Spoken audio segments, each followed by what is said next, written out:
আজকে বহুদিন পর আমার ইচ্ছাতে সকালবেলা ঘুম থেকে উঠে লেবু চা আর বিস্কুট এই ব্যবস্থা হলো।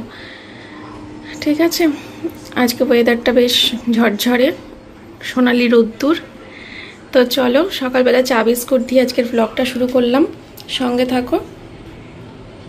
আর এই যে বন্ধুরা, সোমনাথের ব্রেকফাস্ট এটাও রেডি করে নিলাম। তো বন্ধুরা, বর মশাইকে খেতে দিয়ে তারপরে চলে এসেছি আমার সোনা মাকে খাওয়াতে। গতকালকে তো চিকেন রান্না হয়েছিল, তো মেয়ে বায়না করেছিল যে মা আমার জন্য এক পিস হলেও বাঁচিয়ে রাখবা, যেভাবে হোক আমি কিন্তু কালকে সকালে ব্রেকফাস্ট করব।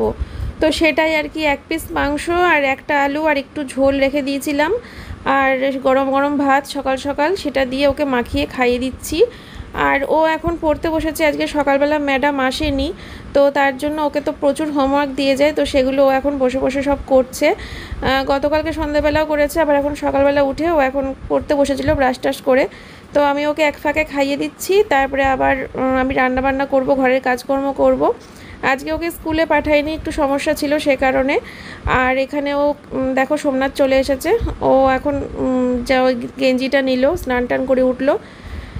আর তারপরে সোমনাথ চলে গেল ছোট ঘরে ওর কাজে, আর আমি এদিকে হচ্ছে মেয়েকে বললাম একটুখানি নেমে দাঁড়া, বিছানাটা তুলে নিই, কারণ আমি সকাল থেকে বিছানাটা তুলিনি, যেহেতু ওই সব খাওয়া দাওয়ার ব্যবস্থা করছিলাম।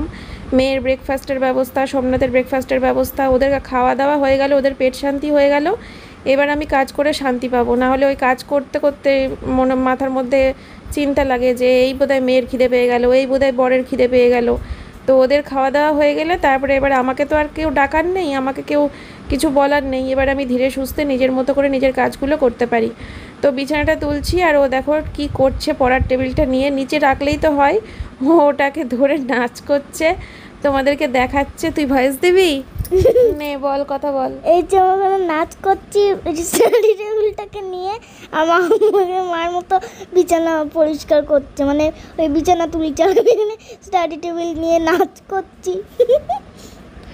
তো মেয়ে আমার কাছে খুব বায়না করে যে মা আমাকে একটু দাও, আমিও ভয়েস দেবো, আমিও ভয়েস দেবো। ওকে আমি সবসময় দিতে দিই না, কারণ ও তো খুব একটা আসে না, আর যার যেটুকু আসে, যে আজকে যেমন এসেছে এই ক্যামেরার সামনে নাচ করছে টেবিলটা নিয়ে, তো সে কারণেই আর কি মেয়েকে একটুখানি ভয়েস দিতে দিয়েছিলাম। তোমাদের কেমন লাগলো অবশ্যই কিন্তু কমেন্ট করে জানিও। তো চলো এবার আমি আমার কাজে যাই। তো বন্ধুরা, এখানে সব কিছু রেডি করে রাখলাম, এবার আমি স্নান করতে যাব, স্নান টান করে পুজো দিয়ে রান্না বসাবো। ঠিক আছে, দেখো আলু কাঁচকলা কেটে রেখেছি, এটা দিয়ে শিঙি মাছের ঝোল হবে। আর মাছের লোদ ভাব এক ফোঁটাও নেই, আমি আজকে মানে কালো ভাব হয়তো পুরোটা যায়নি, দেখো সাদা সাদা সাদা সাদা ভাব এসছে, পুরো কালো ভাব যায়নি, কিন্তু লোদ ভাবটা পুরো চলে গেছে। আজকে যখন নুন হলুদ তেল দিয়ে মাখলাম কিচ্ছু নেই লোদ ভাবটা। আজকে যদিও লবণ দিয়ে 2-3 বার ধুয়েছি, কালকেও ধুয়েছি আজকেও ধুয়েছি। আর এদিকে হচ্ছে কাঁচকলার খোসা বাটা করব, আর পেঁয়াজ কেটে রেখেছি, পেঁয়াজ দিয়ে হবে মসুরির ডাল আর ঢ্যাঁড়স ভাজা। ঠিক আছে, সব রেডি করে রাখলাম, স্নান করে এসে পুজো দিয়ে রান্না করব। ঠিক আছে, তবে স্নান করতে যাবার আগে ভাবলাম আমি ব্রেকফাস্টটা করে নিই, খিদে পেয়ে গেছে জানো তো। তো ছাতুর শরবত 1 গ্লাস, লেবু দিয়ে নুন দিয়ে, আর আমি তো চিনি খাই না, ওই মোটা হওয়ার ভয়ে, তো সুগার ফ্রি পাউডার দিয়ে ছাতুর শরবত, এটা খেয়ে এবার স্নানে যাব। এই আসলাম তোমাদের সামনে। আজকে পুজো দিতে গিয়ে ছাদে ফুল তুলতে গিয়ে দেখি যে প্রত্যেক দিন হলুদ ফুলটা সব থেকে বেশি ফোটে, আর আজকে দেখি ছাদে গিয়ে দেখি হলুদ ফুল একটাও ফোটেনি। এরকম কোনো দিন হয়নি, আজকে প্রথম, আজকে প্রথম জানো। এই দেখো, সাদা ফুল ফুটেছে, জবা ফুল ফুটেছে, সাদা ফুল আর জবা ফুল দিয়ে পুজো দিয়েছি, কিন্তু হলুদ ফুল প্রত্যেক দিন গাদা গাদা করে ফোটে। আজকে বহুদিন পর দেখি কি একটা হলুদ ফুল ফোটেনি, আমি পুরো অবাক হয়ে গেছি। যাই হোক, আর সোমনাথকে একটু দোকানে পাঠিয়েছিলাম, এই নুনের প্যাকেট, সর্ষের তেলের প্যাকেট আর ডিম, এগুলো সব বাড়ন্ত হয়ে গেছিলো, তো ওগুলো নিয়ে আসার জন্য। তো আমি এদিকে কড়াই বসিয়ে দিয়েছি। আজকে এই একটা পাল্লা বন্ধ করে দিলাম, এই পাল্লাটা বন্ধ না করলে পরে এই দিকটা ধরানো যায় না, তার জন্য এই পাল্লাটা বন্ধ করে দিলাম, এই দিকটাও ধরাবো, 2 দিক ধরিয়ে রান্না করবো। ছোট কড়াইটাও নামাতে হবে, কারণ নালে রান্নার অনেক দেরি হয়ে যাবে। এই বড় কড়াইটা করে মাছের ঝোল করি, আর ছোট কড়াইটায় করে ডাল, ঢ্যাঁড়স ভাজা, এগুলো ততক্ষণ এগোতে থাকি, না হলে দেরি হয়ে যাবে। একটা জিনিস দেখবে কিভাবে কাঁচটা ফেটে গেছে গরমে গরমে, দেখেছ? টের পাচ্ছ? এই দেখো গরমে গরমে কিভাবে ফেটে ফেটে গেছে কাঁচটা, কি অবস্থা। যাকে চলো। তুই কি করছিস এখানে? হ্যাঁ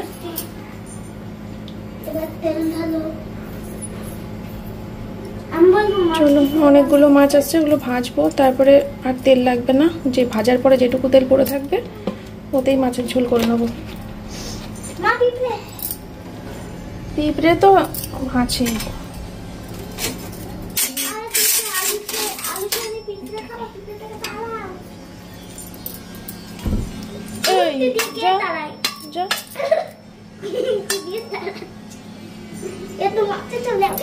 চলে গেছে।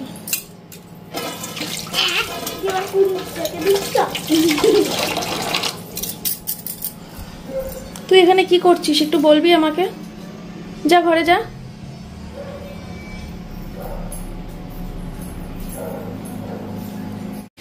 তেলের ওপরে সামান্য হলুদ দিয়ে দেবো।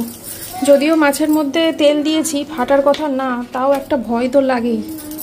এই মাছ প্রচুর ফাটে ভাই। এই যে ঢাকনাও নিয়ে রেডি করে রেখেছি, মাছ দিয়েই সঙ্গে সঙ্গে ঢেকে দেবো।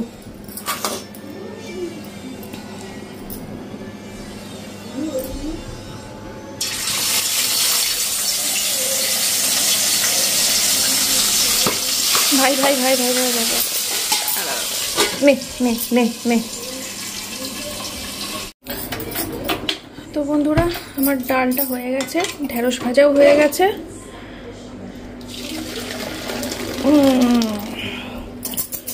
ডাল ঢেঁড়স ভাজা হয়ে গেছে, এদিকে মাছ ভাজা কমপ্লিট, আর ওদিকে কাঁচকলার খোসাটা সিদ্ধ করা কমপ্লিট। এখন হচ্ছে ডালটা ঘরে রেখে আসবো, আর এবার মাছের ঝোলটা করব, তাহলেই হয়ে যাবে। ও তারপরে এটা আবার রসুন আর কালো জিরে রেডি করতে হবে, কাঁচা লঙ্কা। গরম গরম মসুরির ডাল পেঁয়াজ ফোড়ন দিয়ে খাবে নাকি বন্ধুরা? এই দেখো, সাথে ঢেঁড়স ভাজা। সোমনাথ দোকানে গেল, একটু খেয়াল নেই যে আমার গোটা জিরেটাও বাড়ন্ত। ডাল করলাম আর এই এখন মাছের ঝোল করব, ব্যাস খতম। গোটা জিরেটা আনতে হবে।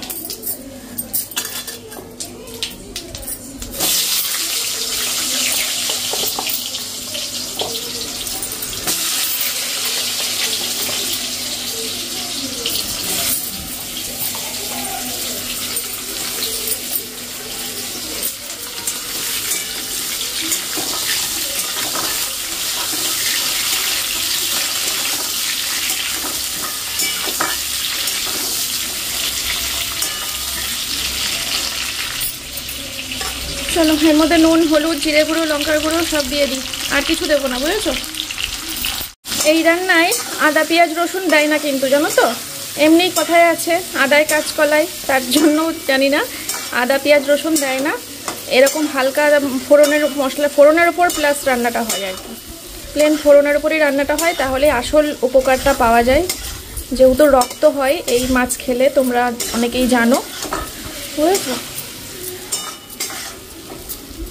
একদম হেলদি খাবার। এর মধ্যে অ্যাকচুয়ালি কাঁচা লঙ্কা দিয়ে করে, কিন্তু কাঁচা লঙ্কাটা দিই না আমি, কারণ কাঁচকলার তরকারি এমনি কালো আসে, তার জন্য কাঁচা লঙ্কাটা অ্যাভয়েডই করি। একটু লঙ্কার গুঁড়ো দিলে কালারটা ভালো আসে আর টেস্টটাও বেড়ে যায়। নাহলে অ্যাকচুয়ালি কাঁচা লঙ্কা দেওয়ার নিয়ম। যদি এটা পেশেন্টের জন্য রান্না হতো তাহলে আমি কিন্তু কাঁচা লঙ্কাই দিতাম। কত করেছি এক সময়, যখন মেয়ে খুব ছোট ছিল বা বাবা অসুস্থ ছিল, তখন কাঁচা লঙ্কা দিয়েই করতাম। দেখো বন্ধুরা, কাঁচকলা দিয়েছি, তার মধ্যে দিয়েছি সামান্য নুন, কালো জিরে কাঁচা লঙ্কা আর রসুন। এবার এটাকে হবে পেস্ট, তারপরে তেলের ওপরে নাড়বো, তাহলেই একটা টেস্টি খাবার। ওফ, এর মধ্যে কাঁচাই খেয়ে নেওয়া যাবে। কাঁচা কোথায়, সিদ্ধ অবশ্য। চলো কমপ্লিট, এবার এটা তেলের উপরে ছাড়বো। তোমরা একদিন ট্রাই করে দেখতে পারো, গরম ভাতে না মনে হবে আর কিচ্ছু লাগবে না, কিচ্ছু না।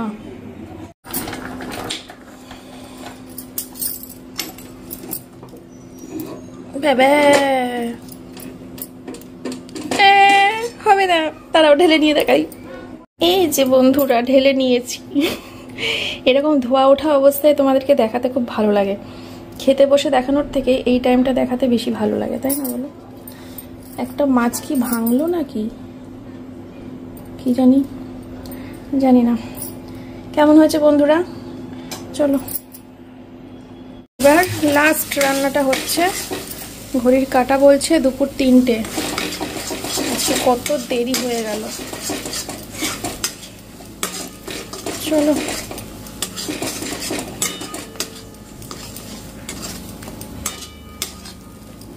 এটা অনেকক্ষণ লাগবে, একদম বোঝা যায় হয়ে গেলে। এই হচ্ছে 4 রকম রান্না। মাছের ঝোল, ডাল, খোসা বাটা আর এই ঢেঁড়স ভাজা। দেখো আমি কি বানিয়েছি। কি বানিয়েছো? জলের মধ্যে হ্যান্ড ওয়াশ দিয়ে বাবলস বানিয়েছো। গোপাল ভাঁড় শুরু হবে এখন। এই যে সোমনাথ চালাবে, ওকে শুধু মাথাটুকু দেখাচ্ছি, ও যেভাবে বসেছে। চলো খাওয়া দাওয়া করে নি। খাওয়া দাওয়ার পর এঁটো কাটা মুছে নিলাম, এঁটো বাসন জড়ো করে রাখলাম, ডাস্টবিনের প্লাস্টিক চেঞ্জ করলাম, এই যে এই জায়গাটা পুরো পরিষ্কার করলাম, এগুলো সব মুছলাম। ঠিক আছে, সব খাওয়া দাওয়ার পর করলাম। বাবা ক্যামেরা কি ঝাপসা ছিল, ভাগ্যিস মুছলাম, কেমন লাগছিল। এখন এই ডিমগুলোকে গোছাতে হবে। ডিমগুলোকে গুছিয়ে তারপরে এই আধা ঘন্টা মতো একটু শোবো। আধা ঘন্টার মতো শুয়ে তারপরে রেডি হয়ে দোকান যেতে হবে। আজকে ম্যাডাম আসলো এখন পড়াতে, রাইট 4টে বাজে। 4টের সময় আসবো বলেছিল, 4টের সময় এসছে কাটায় কাটায়। সবে এঁটো কাটা মুছেছি আর ম্যাডামও ঢুকলো। আরেক ট্রে আনতে হতো, জানো তো, কম হয়ে গেল। আমাদের ঘরে ডিমটা, যেহেতু চিকেন সিদ্ধটা এখন বাদ চলে গেছে, তো এখন ডিমটা লাগে। আজকে মাত্র 2টো বোতল খালি হয়েছে। দিদি এসে ভরে রাখবে, বাসনগুলো মেজে রাখবে, আমিও বেরিয়ে যাব। মাকে আসতে বলেছি, মা আজকে আসবে। 2 দিন ধরে মা আসেনি। রুই মাছের তরকারি, চিকেনের তরকারি সব ফ্রিজের মধ্যে রইলো। আজকে আবার শিং মাছ রান্না করেছি, এই তরকারি 3 দিনের তরকারি জমে গেল। প্রত্যেকদিন আসলে পরে প্রত্যেক দিনেরটা প্রত্যেকদিন নিয়ে যেতে পারে, আর তরকারিগুলো জমে যায় না। 2-3 দিন পর পর আসে আর সব জমে জমে যায়।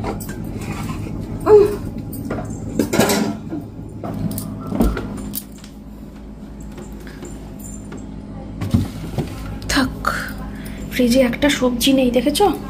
ফ্রিজ পুরো ফাঁকা, শুধু ইয়ে পড়ে রয়েছে, কি বলে, টমেটো পড়ে রয়েছে, আর কটা কাঁচা লঙ্কা, লেবু, আর কিছু নেই। ঢেঁড়স ছিল, আজকে করে ফেললাম। দেখি কালকে তো বৃহস্পতিবার, কালকে সোমনাথের জিম নেই, কালকে যদি সবজির বাজারে যেতে পারি। ওই বাজারে গেলে কি হয় বলো তো, বাজার থেকে এসে রান্না বান্না করা খুব কষ্ট হয়ে যায়, পেরে উঠি না আমি। বাজারে গেলে ধরো যদি 11:30টার সময় মেয়ের স্কুল, 11:30টার সময় মেয়েকে স্কুলে ঢুকিয়ে দিই, বাজারেও যাই, বাড়ি ফিরতে ফিরতে 12টা 15 20 12:30 বেজে যাবে। তারপরে স্নান টান করে টোটে রান্না বান্না বসাতে বসাতে দেখবো 1টা 1:30টা, তখন আর কি রান্না করব বলো। ওই বাজারে গেলে রান্নাটা হয় না।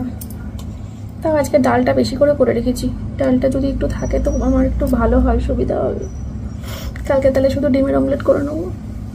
আর যদি কোনো সবজি আনি, সবজি করা যাবে।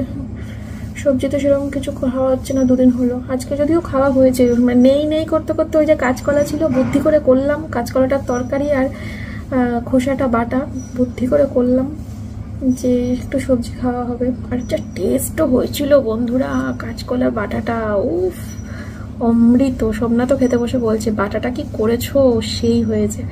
ডালটাও খুব ভালো হয়েছে। আর শিং মাছটা ও ভালো খায় না, কিন্তু যেহেতু উপকার, রক্ত হয়, তার জন্য করি।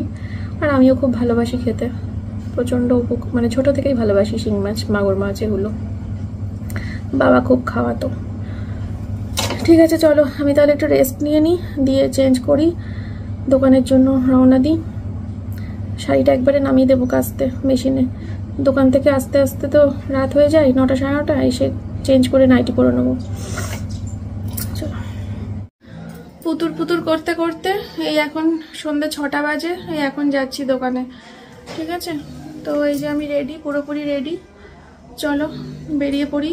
মা এসে গেছে, ম্যাডামও পড়িয়ে বেরিয়ে গেছে। মেয়েকে একটু ফল রেডি করে দিলাম, ফল খাবে। তারপরে সন্ধ্যাবেলা খিদে পেলে মা তো আছে, কিছু ঠিক বানিয়ে দেবে।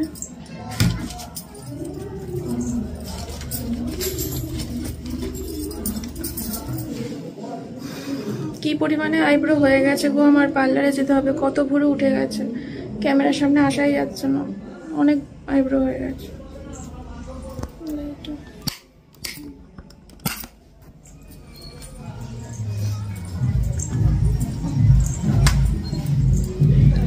রোদটা পুরো পড়ে গেল, ভালো হয়েছে। রোদটা পড়ে গেছে খালি না মা, ইয়ে না কি মেঘ করেছে নাকি? বৃষ্টিও পড়ছে।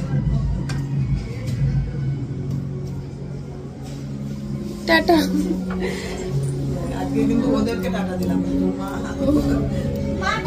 হ্যাঁ টাটা।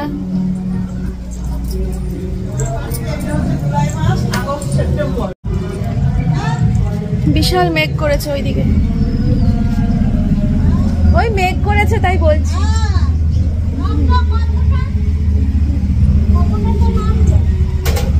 পাড়ায় কারোর মনে হয় জন্মদিন হচ্ছে, শুভ জন্মদিন শুভ জন্মদিন চলছে দুপুরের পর থেকে একটানা। পাড়ায় কারোর মনে হয় জন্মদিন আছে। ওই তো মা এসছে, বন্ধ করে দেবো।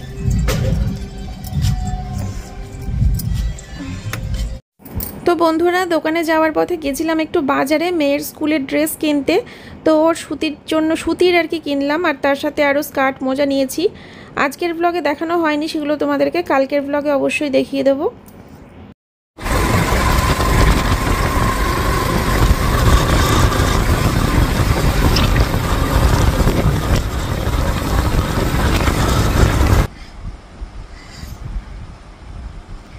এখন বাজে হচ্ছে রাত্রি 12:30।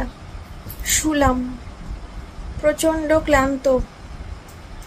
দোকান থেকে বাড়ি এসছি তখন বাজে 10:30।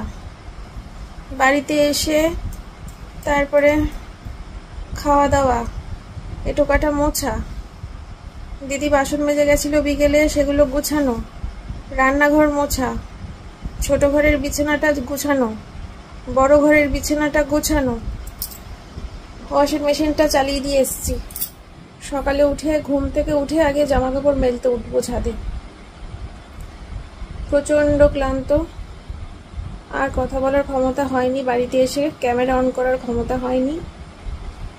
টাটা বাই বাই, আবার জানো দেখা পাই। সোমনাথ এক্ষুনি শুতে আসবে। এই লাইটটা জ্বলছে, এইদিকে এই লাইটগুলো জ্বলছে, তাই এত আলো। ঘরে টিউবলাইট কিন্তু বন্ধ রয়েছে। সবাই ভালো থেকো, সুস্থ থেকো। কালকে আসছি আবার আসিব ফিরে এই ধানসিঁড়িটির তীরে।